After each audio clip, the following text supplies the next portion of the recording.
Hello viewers, আসসালামু আলাইকুম।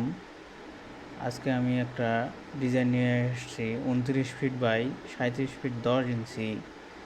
এতে শতক হিসাব করলে দেখা যাবে 2.51 শতকে এই বাড়ির ডিজাইনটি করা হয়েছে। এই বাড়ির মূলত 4টি বেডরুমের ডিজাইন করা হয়েছে। একটি বেডরুম হচ্ছে 10 feet 7 inch by 11 feet 2 inch, অপরটি হচ্ছে 12 feet 2 inch by 10 feet 7 inch, সাথে অ্যাটাচ টয়লেট রয়েছে। আর দুটি রুম হচ্ছে 10 feet by 12 feet 9 feet 4 inch by 12 feet. একটি কিচেন রয়েছে, ড্রয়িং ডাইনিং রয়েছে। আপনারা চাইলে এইভাবে বাড়ির ডিজাইন করতে পারেন। আপনার স্বপ্নের বাড়ির ডিজাইন করতে চাইলে কমেন্ট বক্সে কমেন্ট করতে পারেন। ধন্যবাদ।